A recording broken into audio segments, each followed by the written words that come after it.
क्या इस बार संसद के मॉनसून सत्र में परिसीमन बिल फाइनली पास हो जाएगा?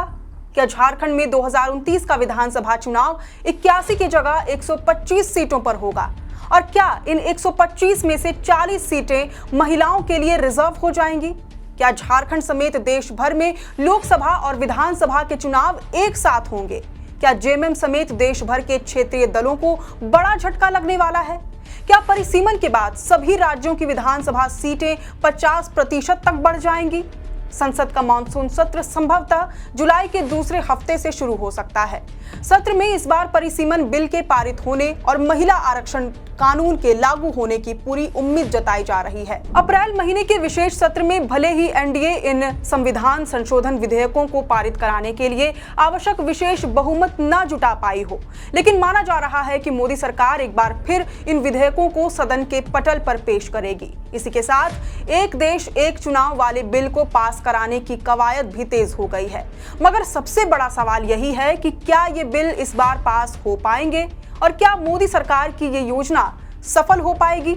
अगर बात परिसीमन बिल की करें तो माना जा रहा है कि दक्षिण के राज्यों की चिंताओं को देखते हुए सरकार इस बिल में कुछ जरूरी बदलाव या सीटों के आवंटन का नया फॉर्मूला ला सकती है। इसके तहत सभी राज्यों की सीटों में 50% तक का इजाफा हो सकता है। परिसीमन का मुख्य उद्देश्य देश भर के लोकसभा और विधानसभा क्षेत्रों की सीमाओं का पुनर्निर्धारण करना है, ताकि हर चुनावी क्षेत्र में जनसंख्या का अनुपात लगभग समान रहे और सभी नागरिकों का समान प्रतिनिधित्व हो सके। माना जा रहा है कि परिसीमन के बाद लोकसभा की सीटों की संख्या 543 से बढ़कर 800 से 850 के बीच हो सकती है।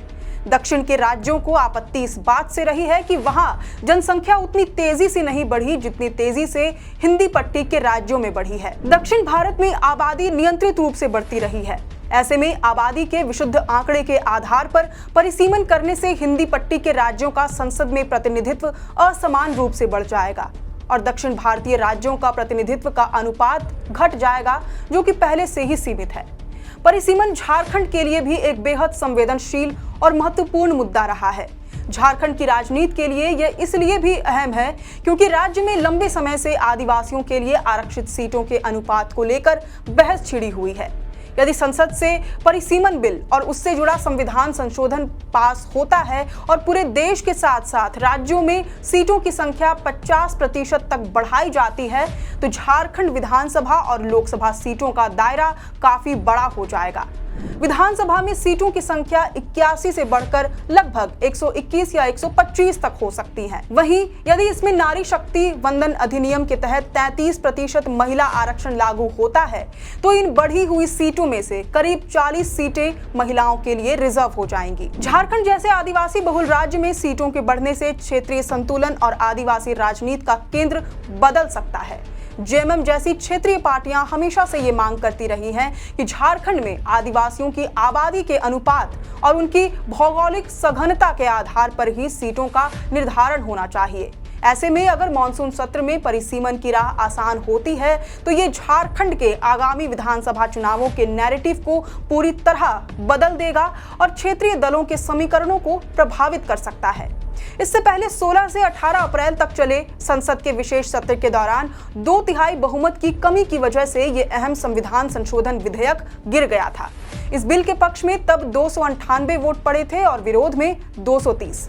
भारतीय संविधान के अनुच्छेद 368 के मुताबिक किसी भी संविधान संशोधन बिल को पारित कराने के लिए सदन की कुल सदस्य संख्या के बहुमत के साथ साथ उपस्थित और मतदान करने वाले सदस्यों के कम से कम 2/3 बहुमत की जरूरत होती है। यदि सदन में सभी 543 सदस्य उपस्थित हो तो ये आंकड़ा कम से कम 362 वोटों का होता है, जिससे सरकार दूर रह गई थी। लेकिन मौजूदा समय में दलीय समीकरणों में बदलाव के चलते ये आंकड़ा एनडीए के पक्ष में जाता दिखाई दे रहा है। तृणमूल कांग्रेस के 20 सांसदों ने एनडीए को रणनीतिक समर्थन की घोषणा की है। वहीं उधर उद्धव ठाकरे गुट के 6 सांसदों ने पाला बदलकर शिंदे गुट का हाथ थाम लिया है। ऐसे में एनडीए सांसदों और समर्थित सांसदों की संख्या बढ़कर 319 हो गई है। इसके अलावा अंदर खाने से जेएमएम और डीएमके के भी कुछ सांसदों का एनडीए से संपर्क होने की बात कही जा रही है। हालांकि इसके बावजूद पूर्ण उपस्थिति की स्थिति में यह संख्या 2/3 के बहुमत से अब भी थोड़ी दूर है। लेकिन परिस्थितियों को अपने पाले में करने के लिए सरकार अगर वोटिंग के दौरान विपक्ष के कुछ सांसदों को अनुपस्थित कराने में सफल रहती है तो सदन में उपस्थित सदस्यों की संख्या घटने से 2/3 का अनुपात बदल जाएगा और परिसीमन बिल का रास्ता साफ हो सकता है। इसी तर्ज पर महिला आरक्षण बिल को भी जल्द प्रभावी करने की तैयारी है, जिसके तहत लोकसभा और राज्यों की विधानसभाओं में 33% सीटें महिलाओं के लिए आरक्षित की जानी है। पिछले सत्र के दौरान महिला आरक्षण को तुरंत लागू करने और इसे परिसीमन से अलग रखने की मांग को लेकर विपक्ष ने सरकार के विधेयक का विरोध किया था। राजनीतिक और कानूनी जानकारों की माने तो महिला आरक्षण संवैधानिक प्रावधानों के तहत वर्ष 2029 या उसके बाद के चुनावों से पहले पूरी तरह लागू नहीं हो सकेगा। ऐसा इसलिए क्योंकि कानून के मुताबिक पहले देश में आगामी जनगणना की प्रक्रिया पूरी होगी, जिसके आधिकारिक आंकड़ों के प्रकाशन के बाद ही परिसीमन की प्रक्रिया शुरू हो सकेगी। इसके बाद ही लोकसभा और राज्यों की विधानसभाओं में सीटों की संख्या बढ़ेगी और फिर उसी के अनुपात में महिलाओं के लिए आरक्षित सीटों का अंतिम निर्धारण और रोटेशन तय हो पाएगा। इसके अलावा वन नेशन वन इलेक्शन यानी एक देश एक चुनाव के बिल को भी मोदी सरकार मॉनसून सत्र में पेश करने की तैयारी में है, जिसके तहत लोकसभा और राज्यों की विधानसभाओं के चुनाव एक साथ कराए जाने का प्रावधान है।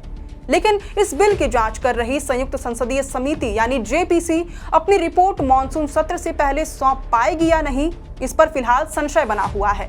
ऐसा इसलिए क्योंकि समिति का देश भर में विभिन्न हितधारकों, क्षेत्रीय दलों और मुख्यमंत्रियों के साथ परामर्श और दौरों का काम अभी तक पूरा नहीं हुआ है। दिसंबर 2024 में बिल पेश होने और जांच का कार्यभार सौंपे जाने के बाद से जेपीसी अब तक मात्र 10 राज्यों का ही दौरा कर पाई है। अब सबकी निगाहें संसद के आगामी मॉनसून सत्र पर टिकी है, जहां ये साफ होगा कि परिसीमन, महिला आरक्षण और एक देश एक चुनाव जैसे बड़े और दूरगामी संवैधानिक बदलाव आगे बढ़ते हैं या फिर इन पर व्यापक राजनीतिक सहमति बनने का इंतजार और लंबा होता है। बहरहाल अब इस पूरी रिपोर्ट पर आपकी क्या प्रतिक्रिया है, ये हमसे कमेंट बॉक्स में जरूर साझा करें। आप देख रहे थे द फोर्थ पिलर। मैं हूं अंशु, कैमरे के पीछे है सहयोगी अमन। शुक्रिया।